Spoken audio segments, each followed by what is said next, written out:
Olá, sejam todos bem-vindos a mais um episódio do podcast Med Vascular. Eu sou o Dr. José Lacerda Brasileiro, cirurgião vascular, e hoje a gente vai falar de um tema muito importante, né, que me agrada bastante, que é o que mais o cirurgião vascular faz em clínica e consultório, que é falar sobre varizes e beleza das pernas das mulheres. Então, um tema muito importante, muito empolgante. Então, senta que vem muito conhecimento. Vai ser um bate-papo muito gostoso, muito agradável para todos nós e vocês. Ao meu lado, nobres colegas cirurgiões vasculares, todos formados na Universidade Federal, Mato Grosso do Sul, no Hospital Universitário, onde eu tenho a honra de ter sido preceptor desse time de ouro da Instemed. Então a gente está com um time realmente número 1 na clínica Instemed. E para mim é muita satisfação poder ter participado aí da formação de vocês três, né? Ainda tenho orgulho aí do que o Ricardo, ele foi aluno da graduação e também aluno na formação vascular. Então, para nós é motivo de honra. O Dr. Tiago Miranda hoje é também preceptor do Hospital Universitário na formação da residência médica. Doutora Carolina Bosa, também cirurgiã vascular, formado também no Hospital Universitário. Muito prazer, doutora. Obrigado. Primeiro quero fazer um agradecimento especial a vocês pelo aceito do nosso convite, né, para agradecer aqui o nosso bate-papo. E também o doutor Ricardo Schilai, nosso alemão, aqui também na presença para esse bate-papo, engrandecer a nossa discussão.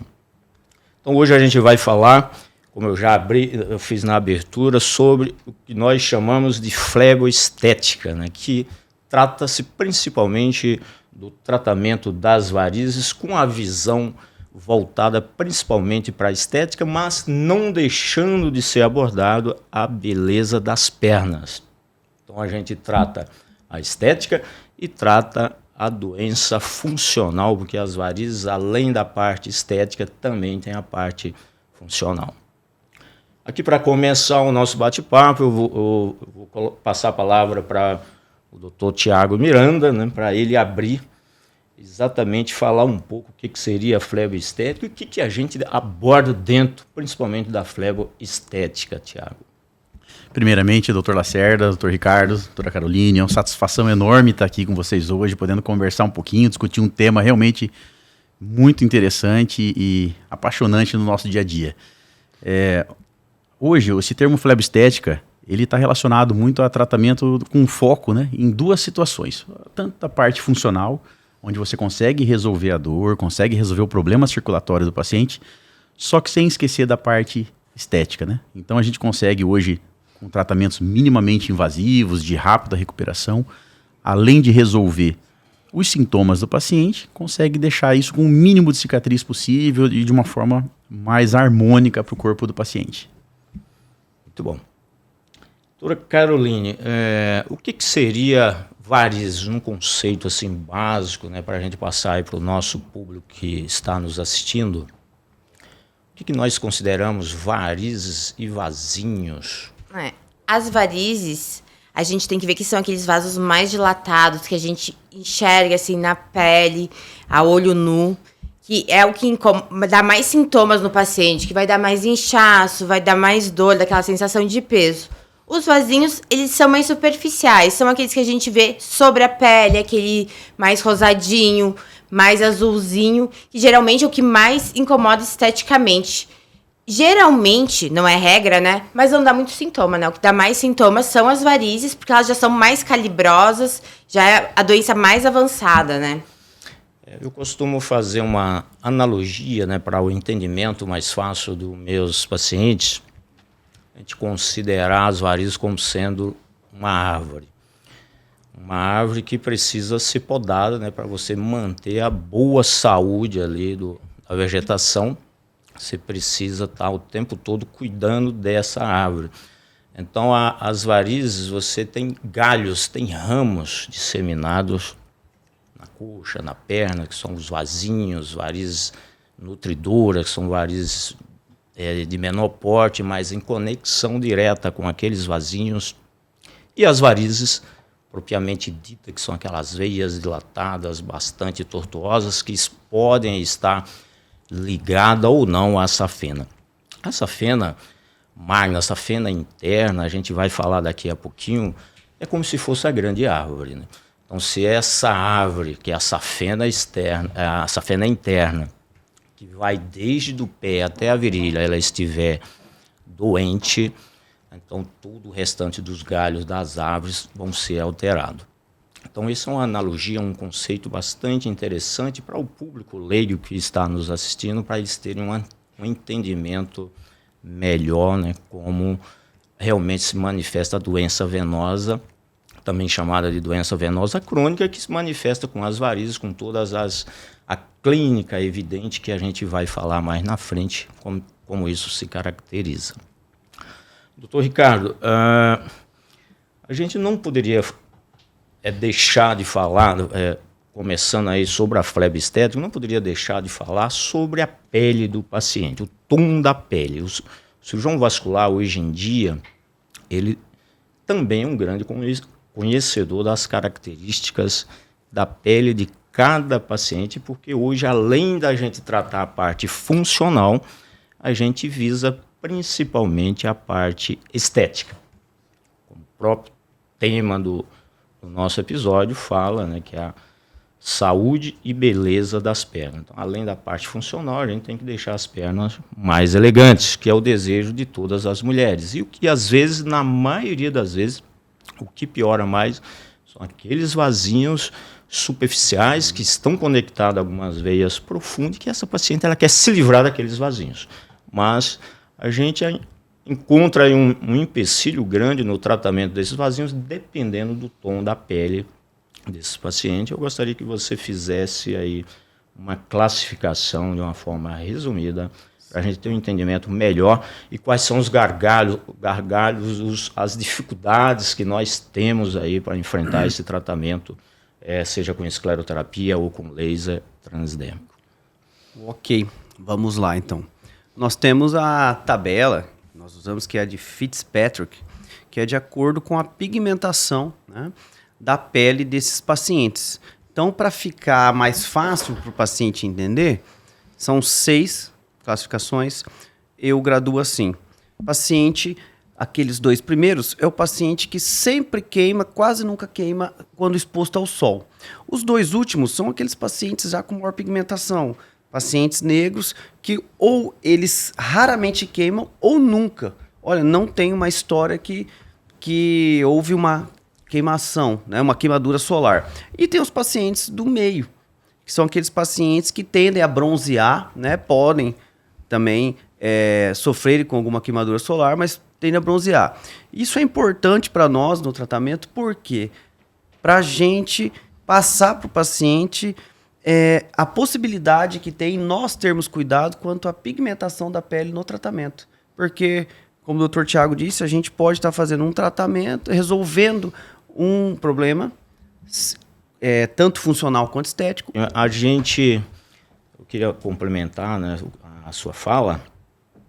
Nós temos aqui basicamente, né, como a figura está bem representativa, aqui mostrando realmente todas as características, o tipo de peles, né, que existe, né, no Brasil e no mundo.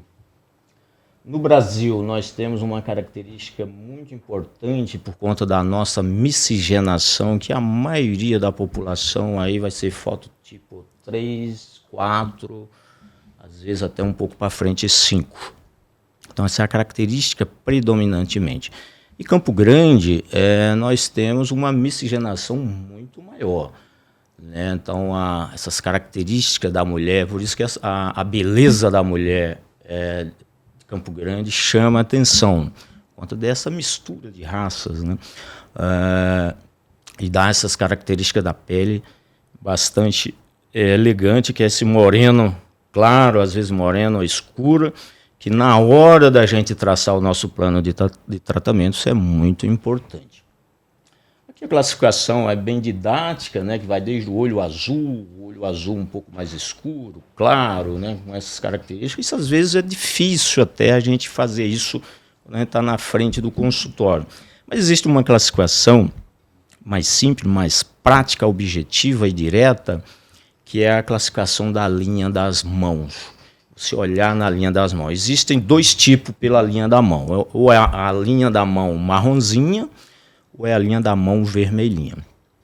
Então, os pacientes com a pele bem mais clara, o fototipo 1, 2, em geral, esses pacientes têm a linha da mão bem avermelhada. Então, esses pacientes, com certeza, o índice de mancha, o índice de complicação, do ponto de vista estético, são menores.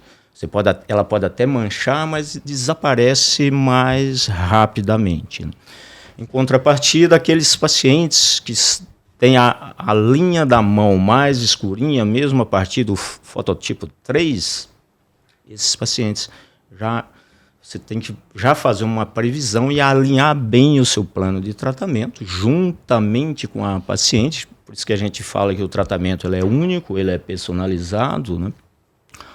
Por conta dessas complicações ser mais evidente nesse tipo de paciente. Quanto maior o fototipo, como você falou, lógico, inclusive as tecnologias às vezes ficam um pouco mais limitadas, principalmente o laser transdérmico. Tá? Dr. Lacerda, só para complementar, além dessas 2 classificações que muito bem expostas, a gente percebe na prática também a característica física do paciente. A gente pode observar melasma, a gente pode questionar em relação se já tem cicatriz de cesárea, se essa cesárea ficou mais escura.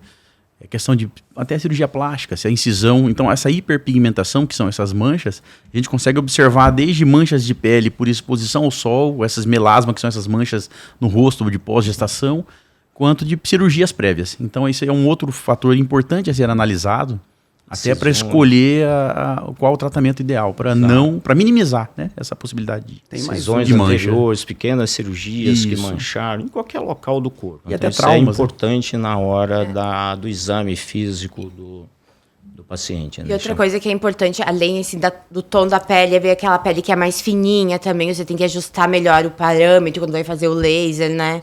Ser menos agressivo. Até, tipo, a concentração da escleroterapia, a gente às vezes tem que fazer mais leve, né? Um exemplo típico disso é a questão do lipedema, né? Os pacientes que são portadores de lipedemas, principalmente na fase inflamatória, a pele é mais fininha, aquela pele mais atrofiada. A tendência de ter hematoma, né? Após o procedimento. São peles mais fáceis de complicações com os procedimentos. Perfeito. Sabe um sinal, né? Entre aspas, interessante, bem prático e simples, que a gente repara, se o paciente, principalmente mulher que usa muito sandália, quando tem a marca de bronzeado no pé. Esse paciente, geralmente paciente mais moreno, é um paciente que tende a pigmentar, né? A gente vê só dela usar a sandália, o chinelo ali, ticou aquela marca, é um paciente que a gente já tem que... Isso bem lembrado, viu, Ricardo? Bem lembrado. Como o cirurgião vascular, ele praticamente vira um especialista de pele do membro inferior, né, que a gente trabalha muito com o membro inferior, a gente tem essa expertise, né, de estar observando ali essas características ali no pé. Isso é muito interessante, bem lembrado. É o sinal da sandália. É uma das coisas também que é o sinal da sandália. Olha, isso aí chama bastante atenção para a pigmentação. Então, a população que está nos assistindo, né, já tem que observar isso, né, é uma informação muito importante que a gente deve levar, né? Bem prático. No olhômetro você já consegue fazer o diagnóstico. Bem interessante mesmo, né? Bom, dando continuidade, viu, Tiago? Agora vamos no que interessa. Quais são os tipos de varizes que devemos tratar visando a saúde e a beleza das pernas, né? A gente fez as características, né? Já os conceitos, né? A Carol já caracterizou mais ou menos, né? Eu fiz até a analogia da árvore, né? Do ponto de vista prático, né? Quando a paciente vai te procurar no consultório, né? Como que a gente classifica isso, até para passar o plano de tratamento para o paciente. É muito importante, além de toda a avaliação física, né, do exame clínico bem detalhado, a realização do ecodoppler, que a gente consegue aí sim identificar se as safenas estão fazendo uma drenagem adequada desse sangue, se tem veias perfurantes, que são veias que comunicam o sistema mais superficial, próximo da pele, com a parte circulatória profunda, e a gente consegue identificar também se há varizes. Pacientes, quando não têm sintomas, por muitas vezes a gente precisa tratar varizes que ela nem sabe que tem, que são as veias nutridoras, que ficam alimentando, aumentando o fluxo na pele do paciente, e que aí dá aquela visão feia dos vasinhos, daquelas veias mais finas da pele. Então, tudo abaixo da pele, né? Que exato. O paciente não vê, né? Então, por isso que existe muito paciente que faz aplicação, não melhora, faz aplicação, melhora muito pouco, porque não adianta tratar só a parte de cima. Então, quando o paciente já chega com queixas sintomáticas, pernas que incham, que dói, que desconforto no final do dia, isso fica até antes de qualquer exame a gente já sabe que tem alguma coisa alterada, que não é só aqueles vasos superficiais fininhos. Por isso que é necessário realizar o ecodoppler em 100% dos pacientes que nos procuram com queixa de vasinhos. Porque por muitas vezes a gente não enxerga o problema. Então a gente sempre trata de preferência do maior para o menor. Se tem alteração de safena, primeiro se tratar a safena. Se não tem alteração de safena e tem varizes, primeiro você trata as varizes. E por último a gente faz essa aplicação nos vasinhos. Claro que muitas vezes a gente consegue fazer um conjunto. No mesmo tempo a gente já faz o tratamento de safena, varizes, já inicia o tratamento de vasinhos também. Do ponto de vista de arsenal de diagnóstico, né, hoje melhorou muito, né, com as muito. tecnologias, né, Tiago? Nós temos hoje disponível a fleboscopia, a realidade aumentada, o Doppler, que são tecnologias hoje que são indispensáveis hoje no consultório do dia a dia do cirurgião vascular. O Doppler virou um estetoscópio, né, para o cirurgião vascular. Carol, como que você faz a sua abordagem clínica, né, quando o paciente procura com alguma queixa, seja de estética, seja funcional? Tem muitos pacientes que procuram o cirurgião vascular, às vezes pela dor na perna, pelo inchaço final do dia. E algumas, lógico, boa parte das mulheres procura realmente pela questão dos vasinhos, né? Como que você faz a sua história clínica, né, para alinhar, principalmente em termos, do ponto de vista diagnóstico, levar esses pacientes para a tecnologia, né, que a gente acabou de falar, e até mesmo definir o seu plano terapêutico aí, mais definitivo, né? Sim.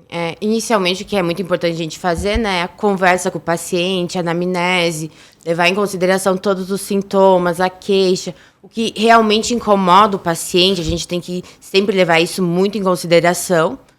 E na hora do exame físico, avaliar a queixa dele. Primeira coisa de tudo é olhar a perna, observar, tocar, ver se está inchado, se tem aquele edemazinho. E durante o exame físico, pode usar o Doppler, que é essencial, a gente consegue ali dar uma avaliada boa. O fleboscópio, como vocês falaram, né? A gente vai ver aquelas veias que não são visíveis a olho nu, né? Que estão nutrindo, geralmente, os vasinhos superficiais da pele, né? Só para a gente explicar para a população que está nos assistindo, o fleboscópio ele emite uma luz tipo raio infravermelho que por transluminação da pele a gente consegue observar as veias mais profundas, né? Então isso é bastante interessante, né? É uma ferramenta que nos ajudou bastante para as chamadas varizes nutridoras, né? As varizes reticulares. Tanto o fleboscópio como a realidade aumentada, a gente consegue enxergar essas veias com mais detalhe, né? Geralmente eu uso o fleboscópio, aí tiro foto, mostro pro paciente, sabe? Olha, você tá vendo? Essa veia aqui tá, nossa, tem tudo isso. Eu achei que fosse só essa superficial, sabe? Eu vou alinhando, mostrando durante o exame físico. É bastante interessante. A paciente, ela vê o vasinho fininho, vermelhinho, pequenininho ali, que às vezes sério, é tudo isso que eu tenho, sabe? É um fio de cabelo, né? Uhum. A gente vai abordar isso mais para frente, né, dos tratamentos aí oferecidos, né, por algumas clínicas que não são especializadas, e que é aí onde corre o risco maior, né? E às vezes o paciente vai tratar um vasinho vermelhinho que está ali, e por baixo daquilo tudo tem uma veia profundo alimentando aqueles vasinhos, é igual você pintar a parede com um vazamento lá, né? Vai formar mofo, né? Sim, sim. A sua pintura ali já foi perdida, né? Então é mais ou menos isso que acontece. E você, Ricardo? Como eu abordo esse paciente? Bom, primeiro eu pergunto qual o motivo que o trouxe esse paciente para consulta. Se é mais estético, se é mais por dor, né, motivo funcional, não só dor, sensação de peso, cansaço. Às vezes o paciente tem também uma queixa neuropática, né? O paciente tem formigamento, tem sensação de calor, de frio, enfim. Faço essa avaliação e vejo se ele tem outras patologias, se for mulher, gestação, se é sedentário ou não, muito tempo em pé. E aí, como a Carol disse, a gente vai para o exame físico.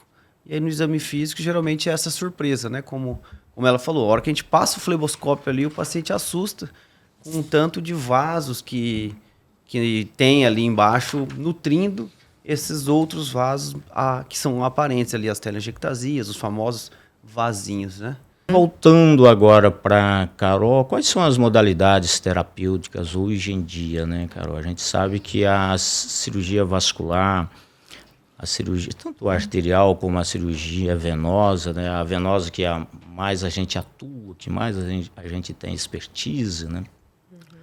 A cirurgia venosa, a gente sabe que mudou muito, né? Nos últimos 15, mais precisamente nos últimos 10 anos, né? De 10 anos para cá, parece que passou uma revolução aí nos tratamentos aí das doenças venosas, né? Principalmente objetivando resultados estéticos, né? Antes de 2015, né, os resultados eram mais voltados ali para o resultado funcional, né? Aquele paciente que tinha muita queixa, né, de varizes calibrosas, muito edema, muito inchaço, muito desconforto, né? A cirurgia convencional proporcionava um alívio muito grande, né? Inclusive, a cirurgia convencional é a base para todos os tratamentos novos, né? Tudo que é novo, de tecnologia, que avançou, a gente sempre faz um comparativo com a cirurgia convencional. Tá? Então, gostaria que você entrasse aí nessa seara também, quais são as modalidades terapêuticas que a gente tem hoje. Sim, a cirurgia vascular, como o senhor falou, ela está evoluindo muito, então a gente tem muita possibilidade de tratamento, né? Para diferentes calibres de vasos, tem muito o que ser avaliado.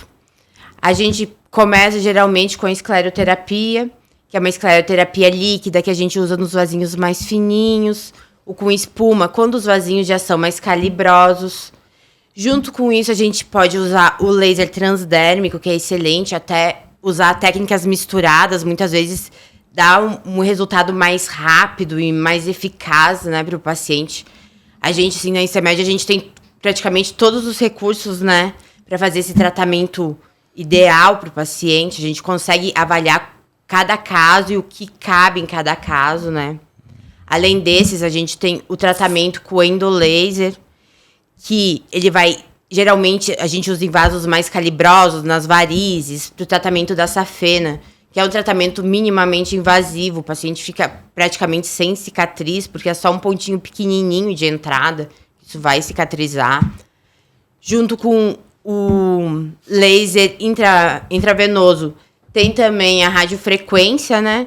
Que eles são bastante parecidos assim na eficácia do tratamento, tendo poucas diferenças, né, entre eles. Mas, geralmente, aliado a tudo isso, a gente consegue ter um tratamento muito bom. Também existe a possibilidade de fazer mini flebectomias, que a gente tira as varizes mais calibrosas. Isso a gente pode fazer no consultório, com anestesia local. E tem o primeiro, né, tratamento das varizes, que é a flebectomia, né? Que é tirar a variz inteira, a safena inteira, a safenectomia. Que é aí que começou todo o tratamento, né?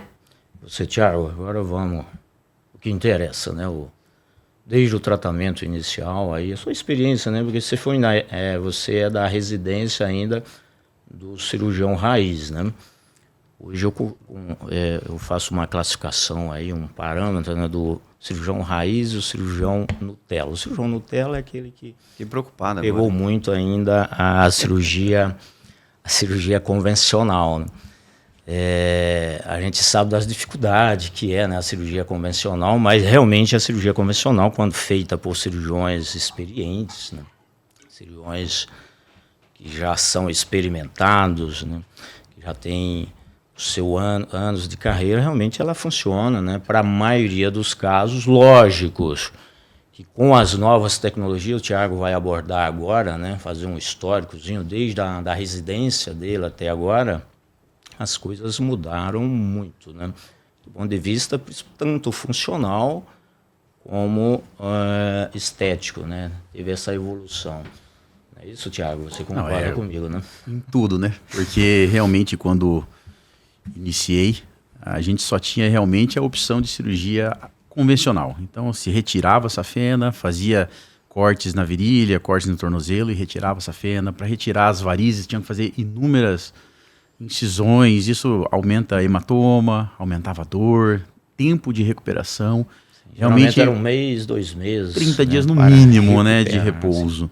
Então, com a evolução do tempo, foi melhorando muito. Hoje, a minha experiência, eu tento realmente fazer praticamente 100% com laser.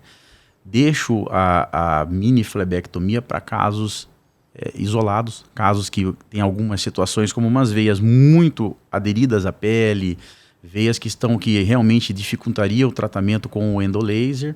A gente acaba fazendo essa mini flebectomia e assim mesmo sem deixar de pensar na fleboestética, fazendo a incisão a menor possível, seguindo sempre as linhas de força da pele para que ocorra uma cicatrização mais efetiva. Então a evolução da fleboestética não foi somente da estética, foi nessa questão de recuperação mais rápida. Então a gente consegue hoje fazer um tratamento, além de deixar a perna mais bonita, a gente consegue também reduzir o tempo de recuperação, o paciente retorna às suas atividades de uma forma muito mais rápida, a gente reduz os riscos de sangramento, porque ao invés de retirar essas varizes, a gente faz essa termoablação, que é o fechamento com calor. Então a gente consegue com isso reduzir todas as possíveis complicações, né? E aqui bem ilustrado aqui da época raiz, né? Uma safena toda ali.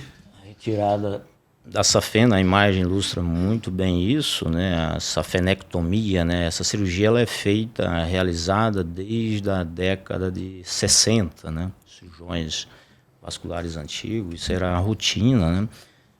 Naquela época se fazia apenas a safenectomia, não operava varizes, e a coisa foi caminhando a partir da década de 60, final dos anos 60, 70, nos anos 80, partiu-se para a chamada flebectomia e por fim veio até a mini flebectomia já nos anos 90, que demonstrou e mostrou resultados estéticos bem satisfatórios, né, com as técnicas lá do gancho vascular, melhorou bastante o resultado. Então essa é a cirurgia tradicional, né, só para o público que está nos assistindo ter uma noção mais ou menos do que acontecia, e ainda tem cirurgião vascular que opta por essa técnica.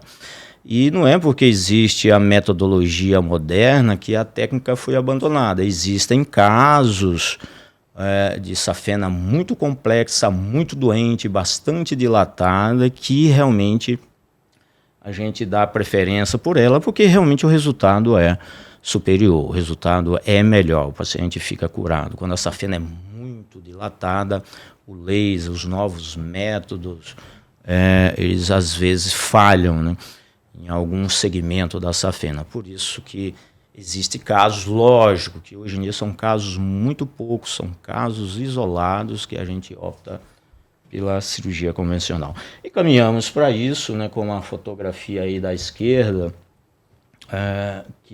com os avanços tecnológicos, né, essa foto é também bem representativa, mostrando a tecnologia do laser, né, aqui está mostrando especificamente o laser endovenoso, onde a gente punciona a veia, faz uma mini incisão, uma micro incisão, para passar a fibra do laser e a gente trata a safena até a raiz da coxa, até a região femoral. Então toda aquela veia doente, a árvore que eu falei, aquela árvore que estava doente, com os galhos alterados, ela é eliminada. E aqui eu já vou chamar a atenção também do público que está nos assistindo, né? Que isso é uma pergunta, às vezes pergunta de seguidores, de Instagram, né? Faz muito. Pacientes em consultório, doutor, se eu tirar a minha safena, isso não vou ter um problema grave da minha circulação, né? Acho que o Ricardo também já deve ter ouvido isso aí. Ah, doutor, você vai tirar a minha safena, vai queimar, vai fechar a minha safena, e como é que fica a minha circulação? Porque geralmente o público ele faz uma analogia diretamente da safena com a veia do coração, né, Tiago? Isso acontece bastante, né? E o fato é que essa veia estando doente, muito pelo contrário, ela vai contaminar toda aquela circulação doente do membro comprometido. Então, pode ir desde a raiz das coxas, que ela se comunica com outras veias. Inclusive, as veias saudáveis tornam-se doentes por conta da veia safena doente, dilatada, dando refluxo para essas veias e enchendo todo o sistema venoso superficial. Então, a resposta é: fique tranquilo que você não vai piorar a sua circulação você tratando sua safena. Inclusive por qualquer método, né? O método que o teu cirurgião te oferecer, seja a cirurgia, seja o laser, seja a espuma densa. A espuma densa hoje ela é limitada para a safena, né? Porque o índice de recidiva é muito alto, mas dependendo do caso, é também um método muito bem indicado para tratamento de safena.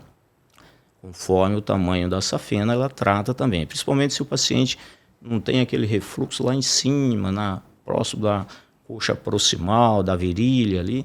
Ela é mais fininha ela também, é mais fininha, né? você consegue fechar essa safena próximo de 100% dos casos, ainda com índice de recidiva, né, na literatura mundial, brasileira, ainda um pouco chama atenção. Por isso que o padrão ouro hoje para tratamento de safena, a gente usa o laser endovenoso, e trazendo agora para o Ricardo, né, a radiofrequência, que tem resultados para a safena meio que semelhante, né, Ricardo? Pela sua experiência aí já, você está desenvolvendo, né, na radiofrequência, o que você tem a dizer em relação, em comparação com laser? Eu não sei se você tem experiência com laser ou tenho também. Somente com a radiofrequência, né? Tenho também, eu uso mais a radiofrequência, mas também tenho com o laser. Há locais que eu trabalho que tem lá o gerador, a fibra de laser, então a gente acaba usando o laser. Bom, vamos lá. A radiofrequência, então, é uma emissão de onda que vai esquentar esse vaso também, assim como o laser. Estava até conversando com o Dr. Tiago antes, que justamente uma diferença para o paciente entender a fibra, o catéter. A radiofrequência é um catéter, né? Não é uma fibra. A diferença é que tem um orifício central que você pode até passar um fio guia, mas ele tem uma ponta, hoje 8 centímetros, antes eram 7 centímetros, né? Que é a parte que esquenta. Chega a 120 graus, a gente posiciona, vê com o laser, com o Doppler, onde está posicionado, e aciona e comprime, né? Para que esse vaso feche em volta, deixa ali 20 segundos e tira. Ele é mais prático, tem a vantagem também de uma empresa levar para você o gerador e o catéter, você não precisa ter ele à disposição, né? Como o laser. O laser tem a sua vantagem, tudo tem vantagem e desvantagem. O que eu vejo de vantagem do laser é você pode regular o quanto de calor você libera. Então, olha, eu acho que esse vaso é muito calibroso, eu vou aumentar, estou com 7, posso passar 4, 7, enfim, quantos joules você quiser disparar, dependendo da sua avaliação, da sua experiência, e você pode reesterilizar essa fibra, né? Mas você tem que ter o gerador.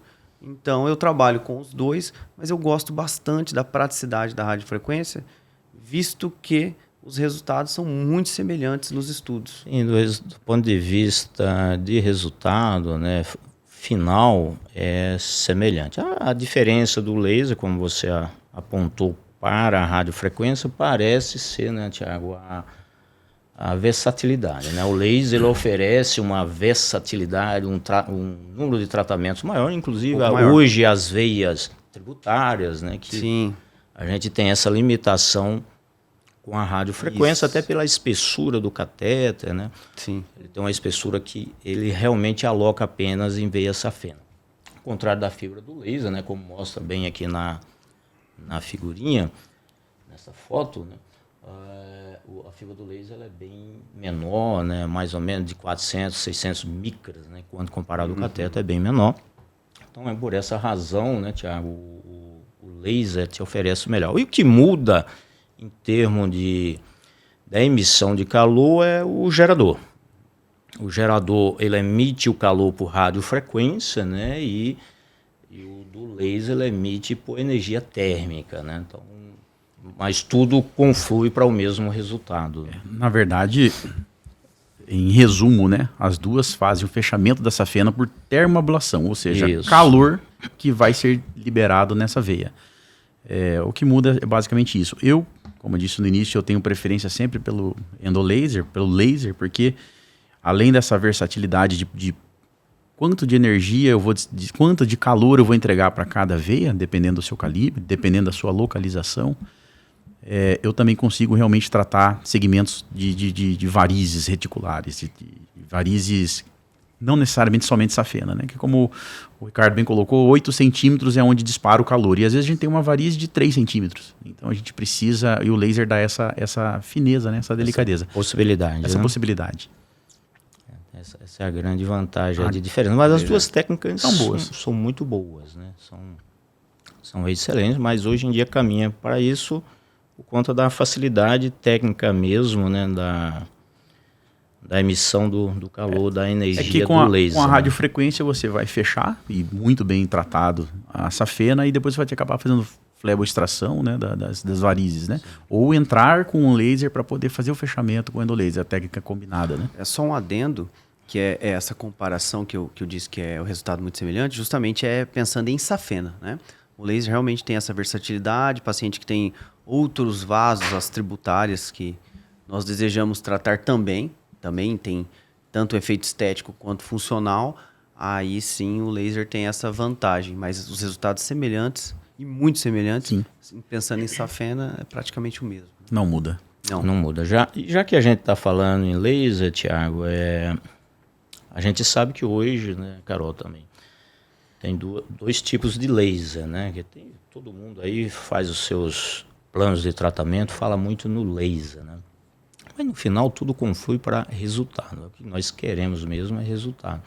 Eu gostaria, Tiago, que você fizesse aí uma breve diferença aí, o que seria o laser transdérmico, o que realmente o laser transdérmico trata e o que o laser venoso realmente trata, né? Essa diferença é muito importante para a população que está nos assistindo, porque quando a gente fala a palavra laser, para todo mundo não é o tratamento a laser, né? Mas tem que ser muito conversado com o paciente que existe 2 tipos de laser, principalmente, aliás, existem vários tipos de lasers, né? Inclusive os lasers que são utilizados na dermatologia é totalmente diferente do laser que nós utilizamos do ponto de vista de ponteira, né? A plataforma pode até ser a mesma, né? Mas a ponteira é totalmente... de onda também, comprimento de onda é totalmente diferente daquilo que nós utilizamos no nosso dia a dia de consultório, né, Tiago? O que eu tento explicar sempre para o paciente é justamente isso. Que hoje nós temos a possibilidade de fazer endolaser e o laser transdérmico, né?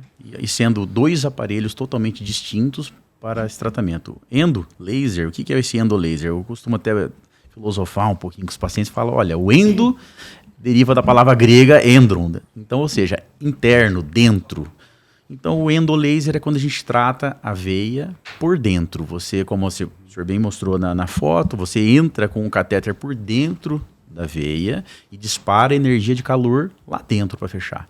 Já o laser transdérmico, ele é um laser que você emite sobre a pele. Acima da pele, ele atravessa a pele, fazendo realmente o fechamento da veia sem precisar de incisão, ou seja, sem precisar de corte, sem sangramento, sem hematoma. Então essa seria a grande diferença. Uma você trata dentro e a outra você precisando ser minimamente invasivo, e na outra você não precisa invadir o paciente. A principal diferença é que o endolaser você trata varizes de grosso calibre, né?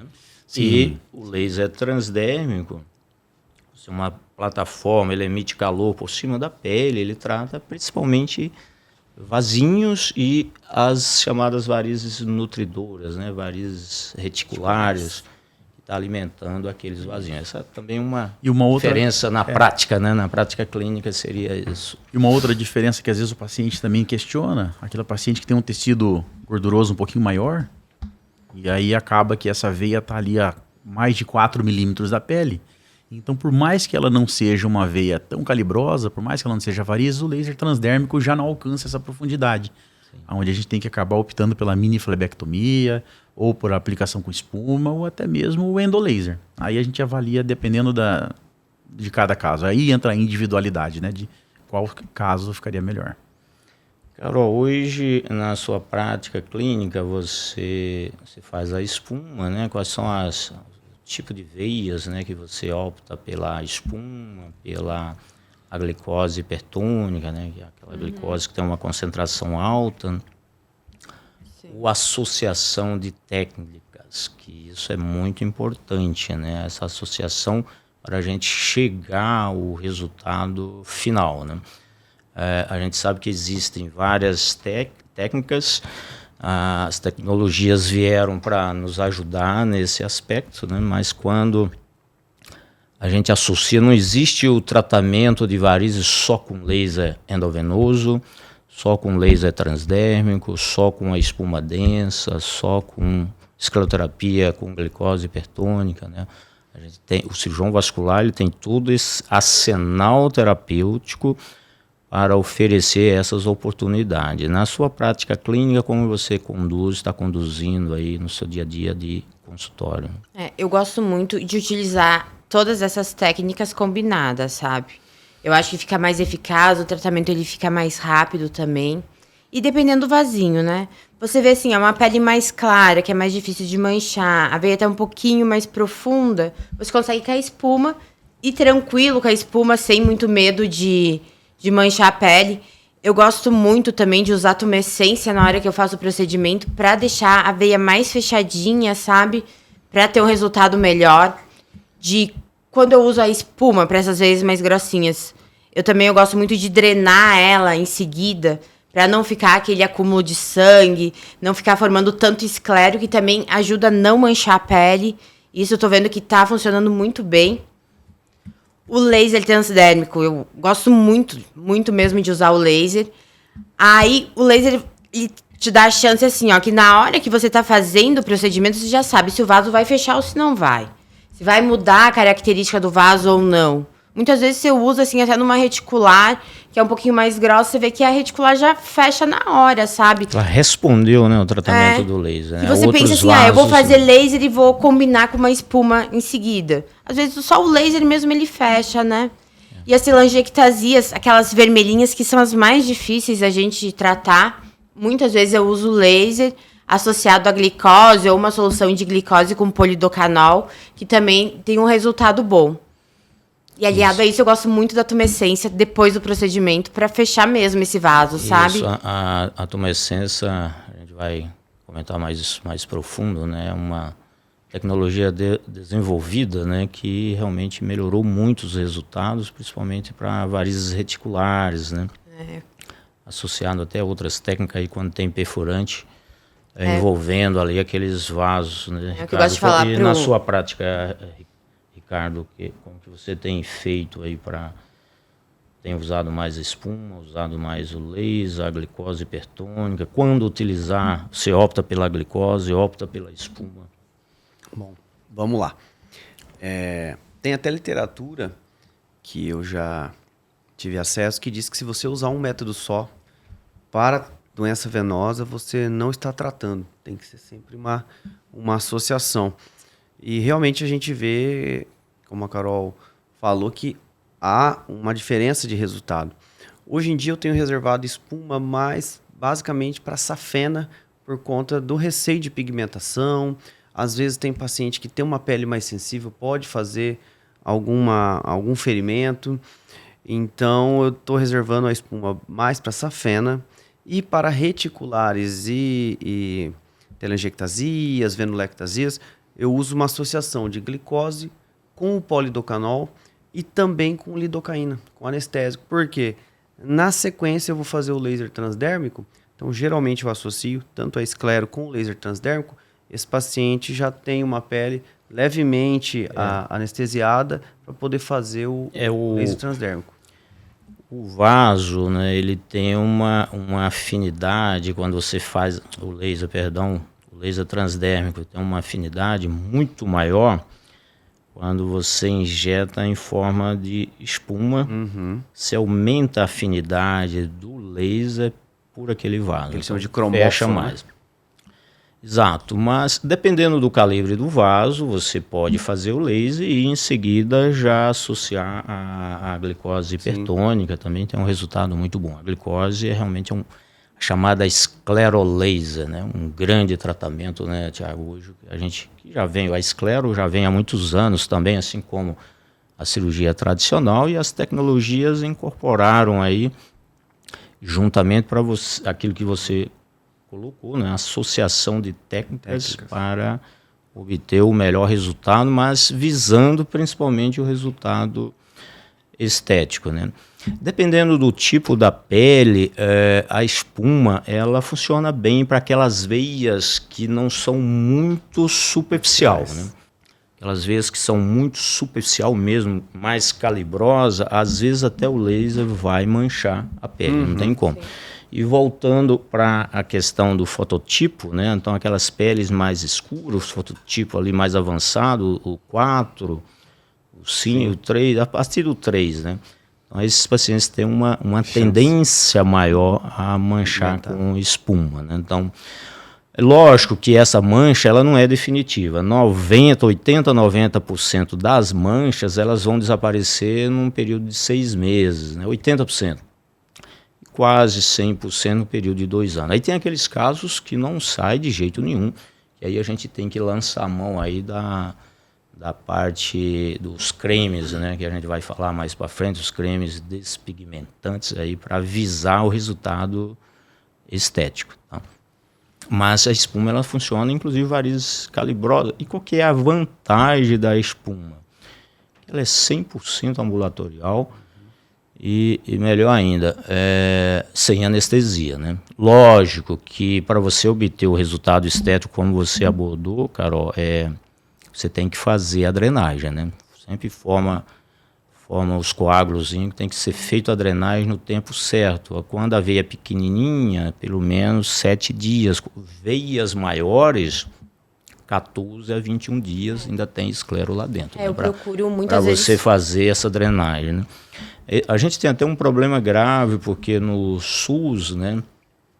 Como no SUS, né, não tem essa preocupação com a estética, às vezes as pessoas fazem o tratamento, a escleroterapia com espuma, né, para tratamento de varizes tronculares, e às vezes não vê o paciente no retorno, não dá tempo esse paciente chegar para o retorno e fazer a drenagem no tempo certo. Então você tem mau resultado, tanto do ponto de vista estético e às vezes funcional, porque se forma ali uma tromboflebite, aquela veia vai recanalizar mais rapidamente, entendeu?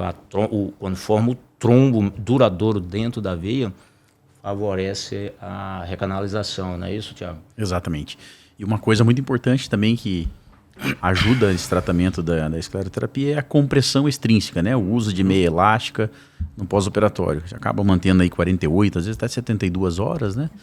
A gente faz um curativo direcionado, bem em cima do local da veia que foi tratada, porque essa compressão ajuda, né, a fazer esse fechamento do vaso.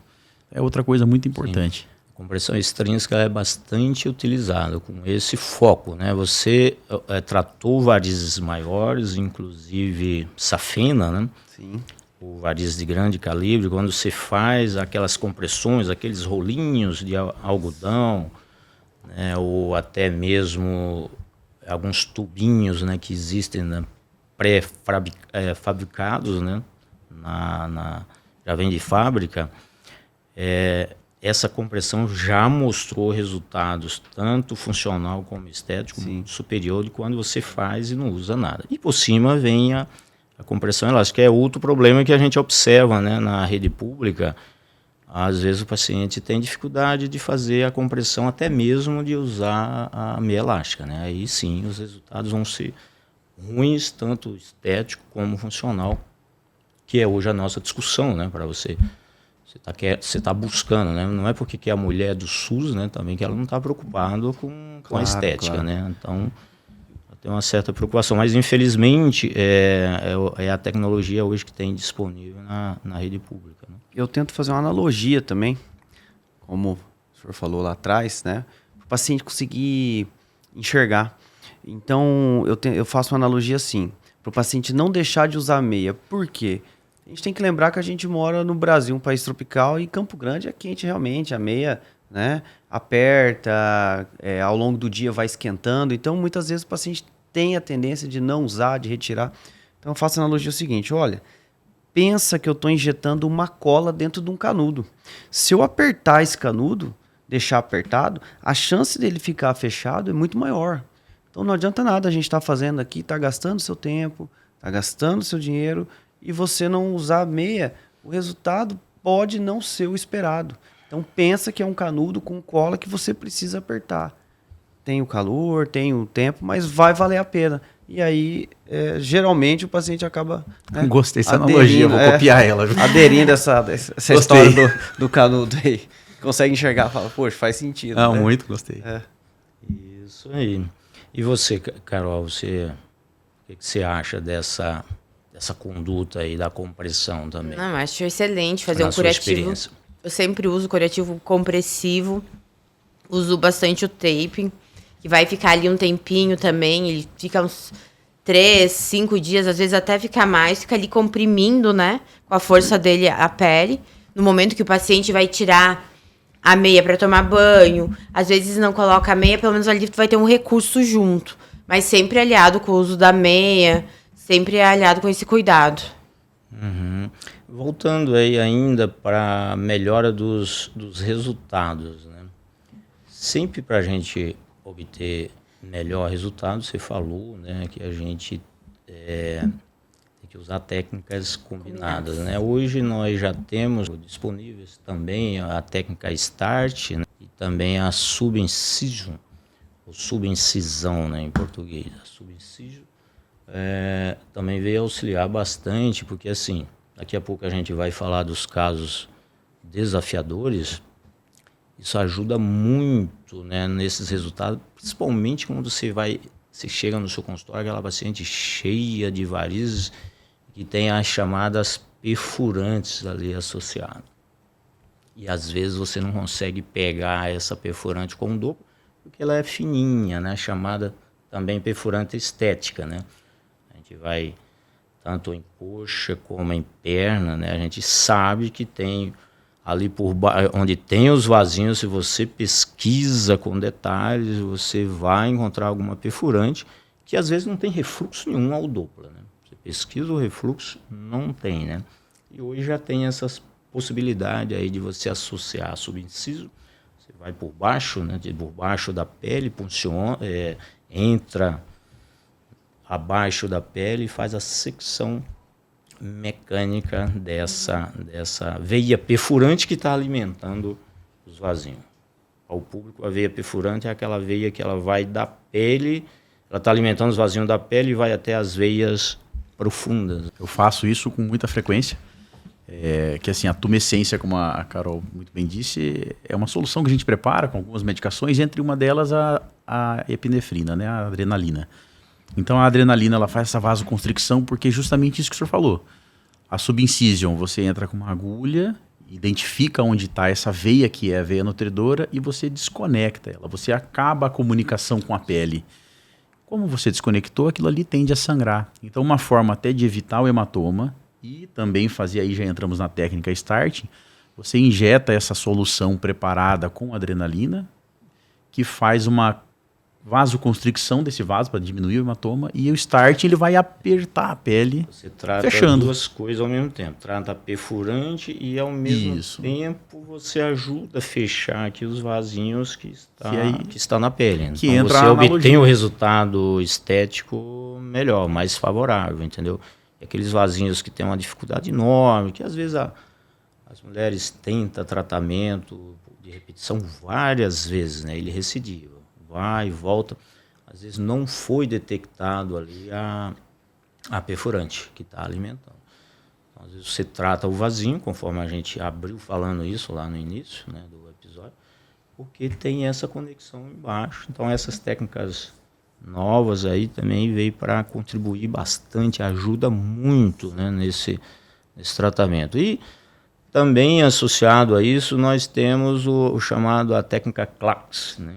Nada mais é a Clarks, você usa a glicose gelada, né? Você congela a glicose ali a baixa temperatura mesmo, negativa, e você vai injetar essa glicose dentro da veia. Então ela tem duas funções ali, ela é térmica, né? Ela tem um efeito físico e efeito mecânico.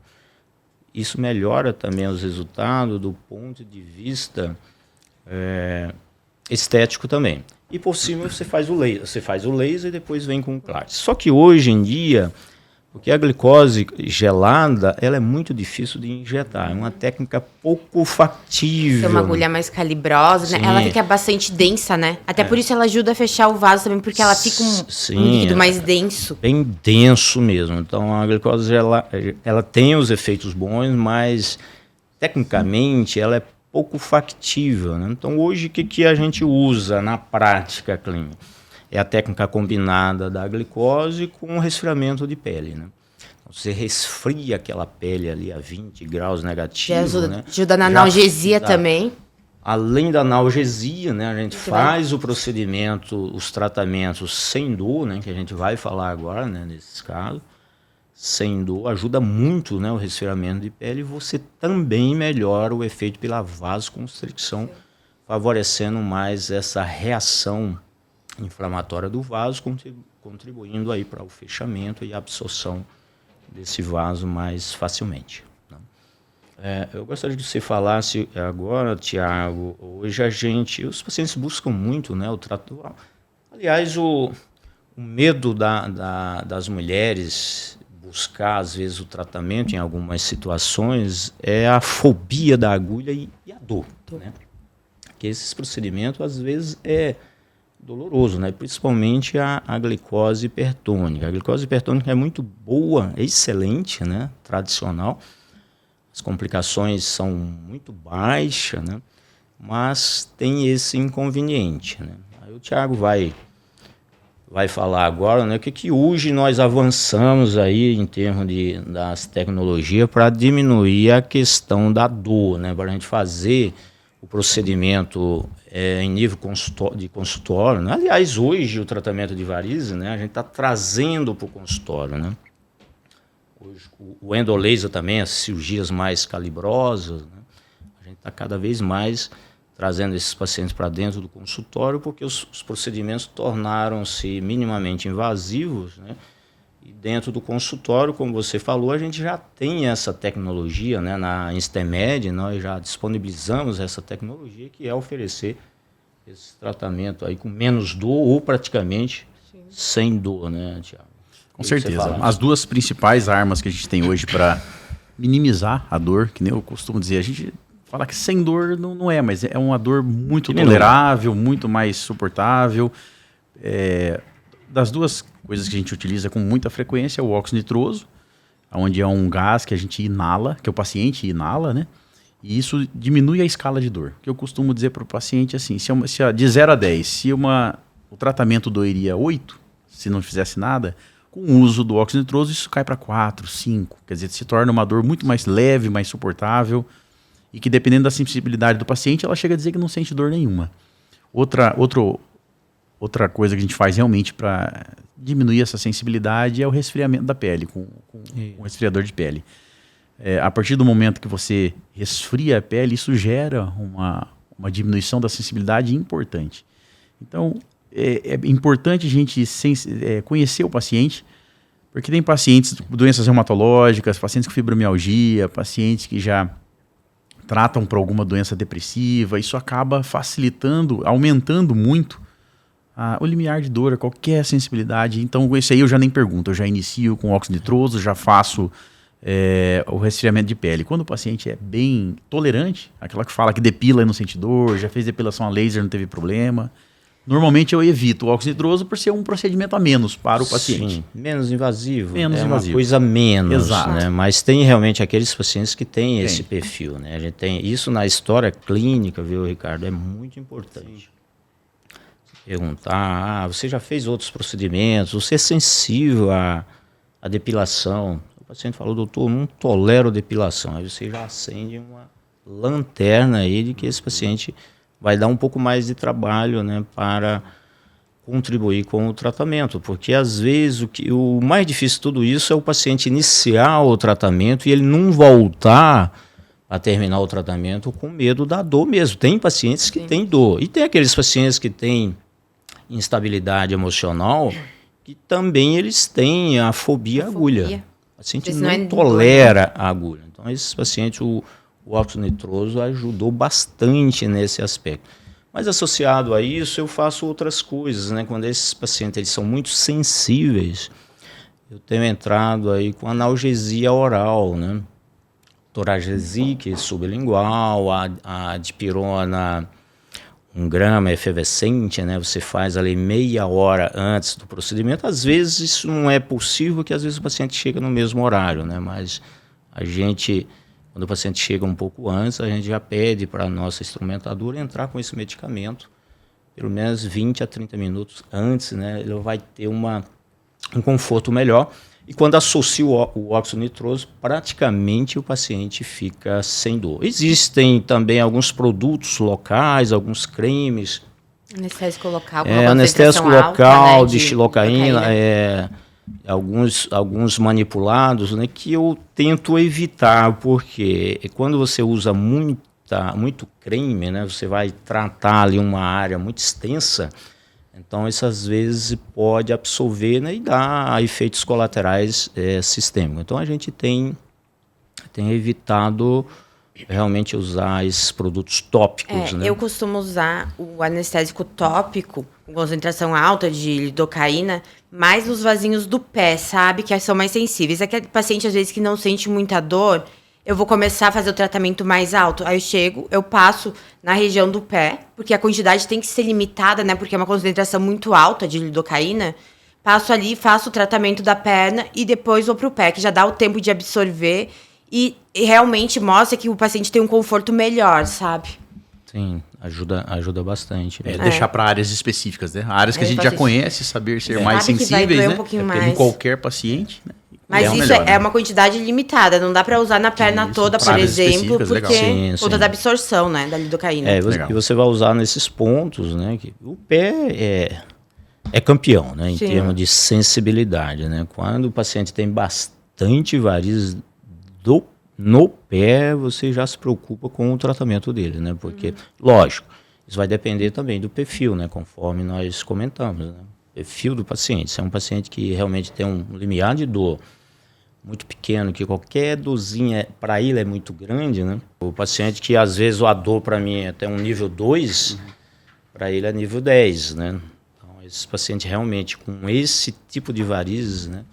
É muito complicado o tratamento. E a gente também gostaria de abordar aqui os chamados casos desafiadores, né? Esses, para nós, é um problema grande, né? Você olha para o paciente ali e, às vezes, qual que é o grande problema dos casos desafiadores que a gente vê na prática clínica? Às vezes o paciente já passou por vários outros colegas ou por profissionais que não são médicos, que aí o problema é mais grave ainda. Então, esses casos, quando chegam no consultório, que já fez vários tratamentos e que aumentou a quantidade de vasos dele, é um problemão. E ainda assim, o paciente tem um limiar de dor baixo. Aquelas telangiectasias vermelhas, né, que a gente fala, telangiectasias arteriais, né? Predominantemente arterial, é aquele vasinho bem vermelhinho. Aquelas que são predominantemente venosas, elas são mais escuras, e quando se mistura é intermediário, né? Então, quando essas são predominantemente vermelhas, essa, a meu ver, é o grande desafio, com toda a experiência que nós temos aí já de anos de tratamento desses casos, ainda é muito desafiador. E o laser transdérmico, quando ele foi lançado lá atrás, ele foi lançado com esse fim, né, para a gente tratar realmente esses casos desafiadores, mas ainda assim continua muito limitado, né? Só voltando aqui para o público, que cada paciente ele é único, né, Ricardo? Exatamente. Então, o tratamento ele é personalizado. Quando a gente fala em varizes, né, para o público em geral, ele acha que variz é uma coisa só. Cada pessoa vai desenvolver o seu tipo de variz. É muito importante alertar isso, né, porque cada doente ele é único e cada tratamento para ele também tem que ser bem planejado, né? Então, a gente tem que fazer um planejamento de tratamento, né, Tiago, para esses casos muito bem feito e muito alinhado com o paciente, né, do ponto de vista de expectativas de clareamento da telangiectasia, né? A gente jamais, num caso desse, pode garantir um resultado de 80% de clareamento, mas se você atinge 60%, 70% de clareamento das telangiectasias, a gente já considera um resultado ótimo ou subótimo, né, para esse caso específico, né? Eu falo que os vasinhos vermelhos, eles são a pedra no calcanhar, né? Realmente, quando o paciente chega, eu já falo, olha, esse é um tipo de vaso que vai ser difícil tratar, vai ter que ter mais sessões do que o habitual, e normalmente, mesmo com muitas sessões, não vamos chegar a um resultado definitivo. Eu tenho, por sinal, uma paciente que me acompanha há alguns anos, já operei ela, e depois que nós começamos a fazer as aplicações, nunca terminou. Então, e mesmo assim, eu acho interessante que ela nunca deixou de fazer o tratamento, porque ela percebeu que não está saindo, não sai tudo, mas também não está aumentando. Então, estabilizou. Então, começa a sair um pouquinho a mais, a gente já faz. Sem exagero, ela deve estar uns 4 anos comigo, já fizemos mais de 20 sessões. Ela não faz uma por ano, 2 por ano. Ela vai, a cada 3 meses, no máximo, ela está fazendo uma sessão. Já tive paciente, né, talvez até... Já tive todos os tipos de pacientes.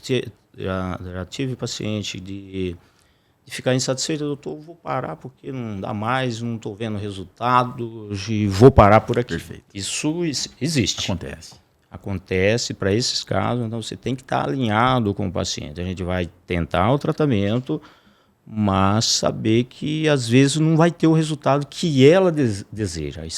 Você até observa um certo resultado quando você compara foto, você até observa, mas para o paciente ela não está satisfeita e não adianta, né? Porque ela que tem que estar satisfeita com aquele resultado. E às vezes você tem que parar, né? Porque, aliás, a própria paciente ela desiste. E eu já tive caso de eu falar para a paciente, olha, eu acho melhor a gente parar, porque eu não estou vendo o resultado.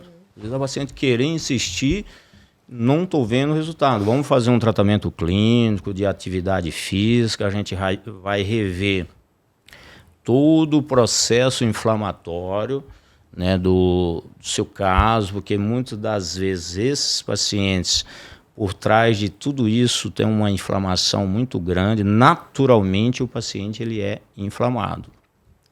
Pelo fato do paciente ser inflamado, isso favorece o aparecimento desse tipo de vaso, que é esse vaso de pele predominantemente arterial, que responde muito mal a qualquer tipo de procedimento que você tenta. Geralmente também ele tem uma localização de lateral de coxa, que isso incomoda muito o paciente. É a parte da perna que ela está sempre vendo. Se ela coloca um short, coloca uma saia, isso incomoda muito.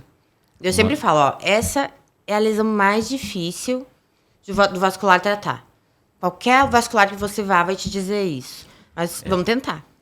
Vamos nessa. Tô junto. E por que a história clínica é importante? Porque também o paciente, nessa situação, ele é portador de uma doença inflamatória aí de caráter autoimune.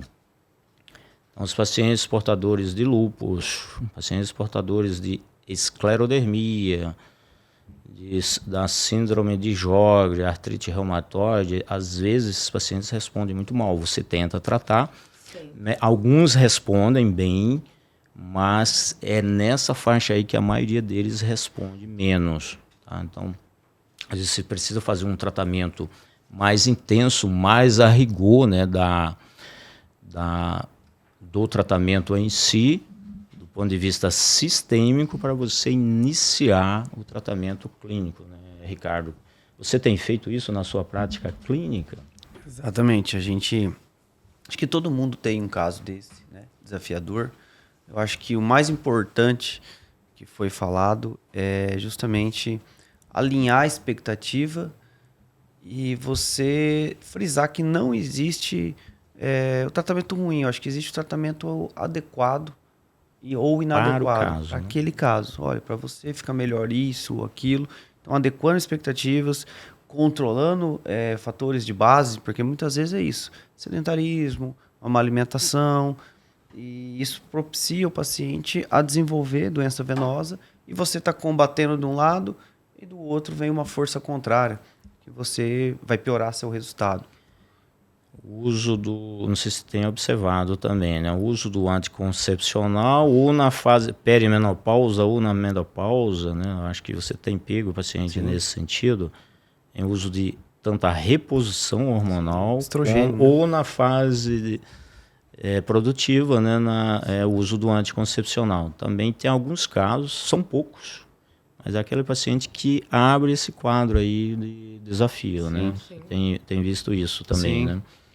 Já pacientes com mais idade, às vezes, né, que não responde.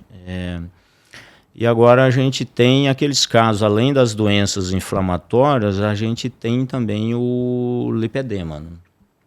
O lipedema, que também ela é uma doença sistêmica, bastante complexa, né, que se você não tratar a fase da inflamação, você vai ter um péssimo resultado no tratamento de varizes. E às vezes não só as telangiectasias, né, mas também a varizes de maior porte, né, varizes mais calibrosas. A safena nem tanto, né, porque hoje com as técnicas minimamente invasivas, né, você consegue acessar essa veia e fechar mais tranquilamente. Mas as varizes difusas, aquelas chamadas varizes dérmicas, elas são espalhadas na coxa, próximo de joelho, panturrilha, né? Às vezes é de difícil tratamento para esses casos e responde muito mal. Fossa poplite ali atrás, aqui atrás do joelho também. E é as que vão pigmentar mais no tratamento. Né? Vão dar muita pigmentação quando você trata, né? Não é isso, Tiago? Com certeza. O preparo dessa paciente é muito importante. Por algumas vezes a gente tem que dar uma seguradinha no início do tratamento da escleroterapia, do tratamento desses vasinhos, fazer esse processo de desinflamação da paciente, orientação alimentar, atividade física, cigarro, bebida alcoólica, uso hormonal, desinflama essa paciente, 2, 3, 4 semanas, aí inicia o tratamento. Então a sensibilidade durante a aplicação é melhor, resultado estético de desaparecimento dos vasos melhor e a chance também de menos manchas. Então a gente consegue realmente controlar esse processo inflamatório e responde como um todo no tratamento. Hidratar essa pele antes também. E um flebotônico antes já, né? O picnogenol, né? A gente gosta muito de usar o picnogenol, que ele adere menos a mancha na pele. Ô, Ricardo, você tem pego algum caso com, às vezes, com poucas varizes, né? Você olha, examina, mas a queixa principal da paciente é pigmentação. Sim. A chamada dermatite ocre. O que é a dermatite ocre? É aquela mancha em forma de circunferência em torno, abaixo do joelho, né? Ela abrange toda a circunferência da pele, castanhada, bem escurecido, como se fosse um formato de uma bota, né? Eu já peguei pacientes assim, de você pesquisar varizes, pesquisar doença venosa, pesquisar principalmente ultrassom Doppler, né? Que é o padrão ouro, né? Para você estudar tanto o sistema venoso superficial, né? Como o sistema venoso profundo, e você não encontra nada. E, no entanto, tem aquela mancha que incomoda muito, né? O que você tem feito assim, em termos de exames? Você pesquisa mais alguns exames sistêmicos para você pesquisar a causa dessa hiperpigmentação? Eu vejo se esse paciente ele tem alguma alteração ali metabólica, peço exames gerais, hemograma, com bioquímica, vejo se ele tem uma história familiar ou se ele teve alguma outra patologia, né? Porque basicamente a dermatite ocre é aquele depósito ali, aquela inflamação pelo ferro, né? Que vai saindo do vaso e vai sendo fagocitado. São 3 elementos ali que pigmentam mesmo, né? É a hemosiderina, né? O ferro e a proteína, né? Mas nesses casos parece ser ligado ao ferro. O ferro, né? E aí eu tento entrar com algumas soluções pigmentantes e muitas vezes peço auxílio para algumas especialidades, alguns outros colegas, para pesquisar se esse paciente também não tem uma outra patologia que às vezes nós, dentro da vascular, não conseguimos ali, não está no nosso métier, né? Então, às vezes, um hemato, reumato, dermato, né? Nesses casos que quando eu faço o exame está tudo normal, uma coisa que eu já percebi numa grande quantidade é a ferritina alta. Quando eu peço a ferritina, tá lá, 600, 700. Então, assim, é uma das causas que eu vejo quando tá tudo normal. Exato. Dermatite ocre, viu, Ricardo? Que não tem causa vascular, você tem que pensar em hepatopatia. Né?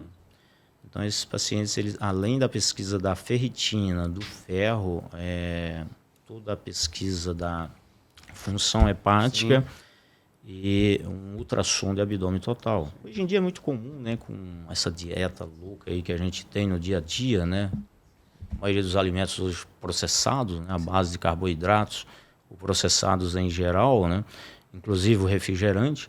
Esses pacientes eles evoluem muito com a chamada esteatose hepática nível avançado, né? Sim.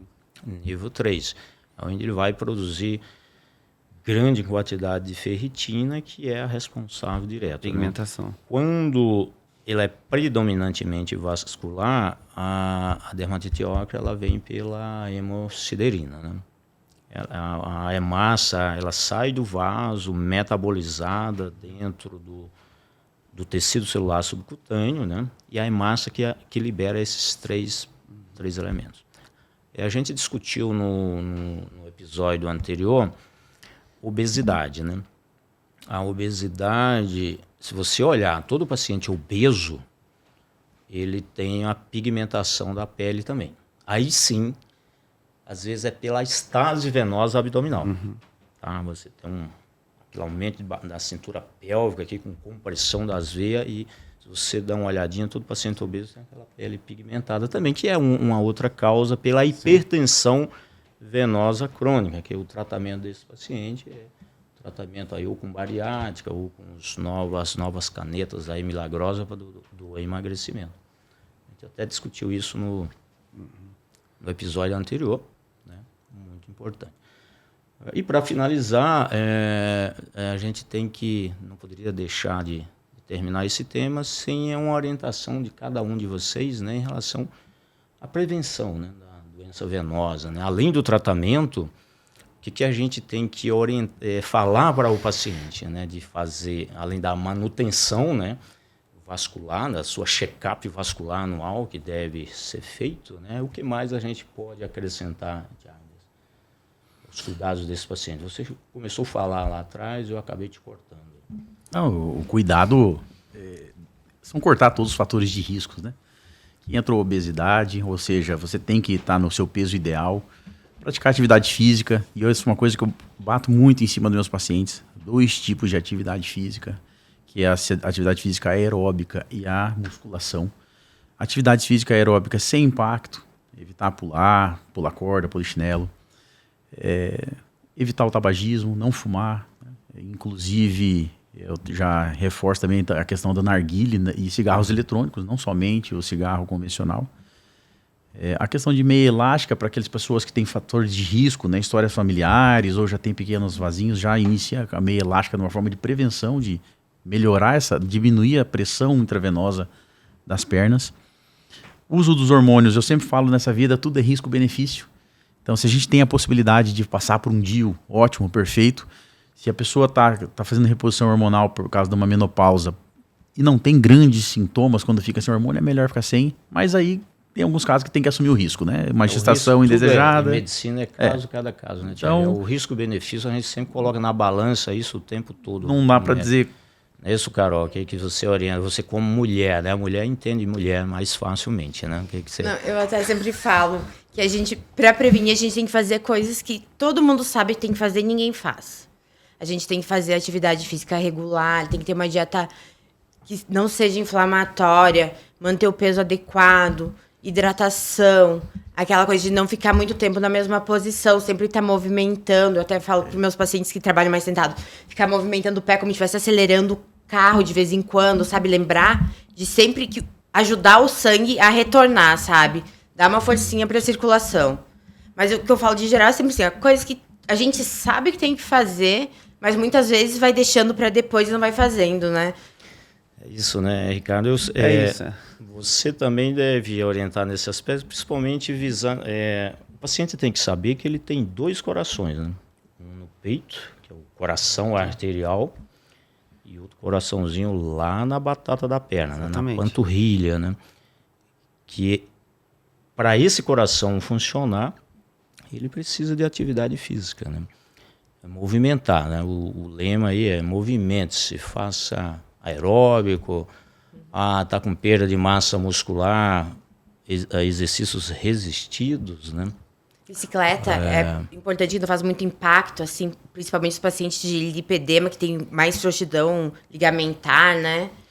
Você como praticante aí da atividade física, né, que a gente sabe que você pratica há muito tempo, você tem orientado que tipo de exercício aí para os pacientes com doença venosa, tanto a doença venosa crônica, grave, estágios avançados, né, aí envolvendo o sistema venoso profundo, né, que é grave. Sim.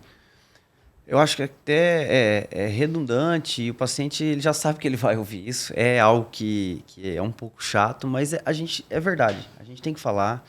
Cada vez mais está sendo comprovado benefícios das atividades físicas. E eu acho que o Thiago frisou muito bem que é isso, que é importante a gente fazer os 2 tipos de atividade. O exercício resistido, e aí tem paciente que faz pilates e entra junto, então o pilates aumenta a massa muscular. É um tipo de trabalho para o coração, o exercício resistido, seja o pilates ou a musculação. E o exercício aeróbico, outro tipo de trabalho. Então, às vezes, o paciente, eu caminho, mas com o passar da idade, nós vamos perdendo massa muscular.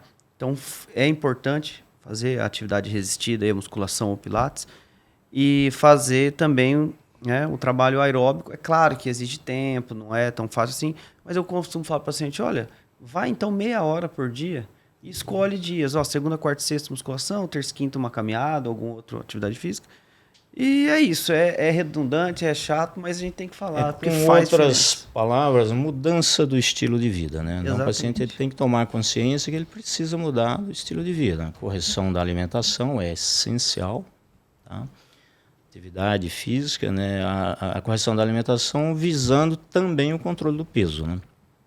O sobrepeso, a obesidade é fatal aí para as doenças cardiovasculares e principalmente as doenças venosas, né? Que é onde a gente atua mais, a gente vê que estilo de vida conta muito. Né? Muito. Desde as pacientes jovens, né? E a gente falou muito na mulher, né? Que você entende, mulher entende de mulher, mas é muito bom frisar que o homem também tem muita doença venosa, né? São muitos portadores aí de varizes. E o homem ele tem um fator muito agravante, né? Que ele só vai no médico quando a esposa leva, né? Esse é o problema grave. Então ele não dá muita importância do ponto de vista estético e tudo mais, né?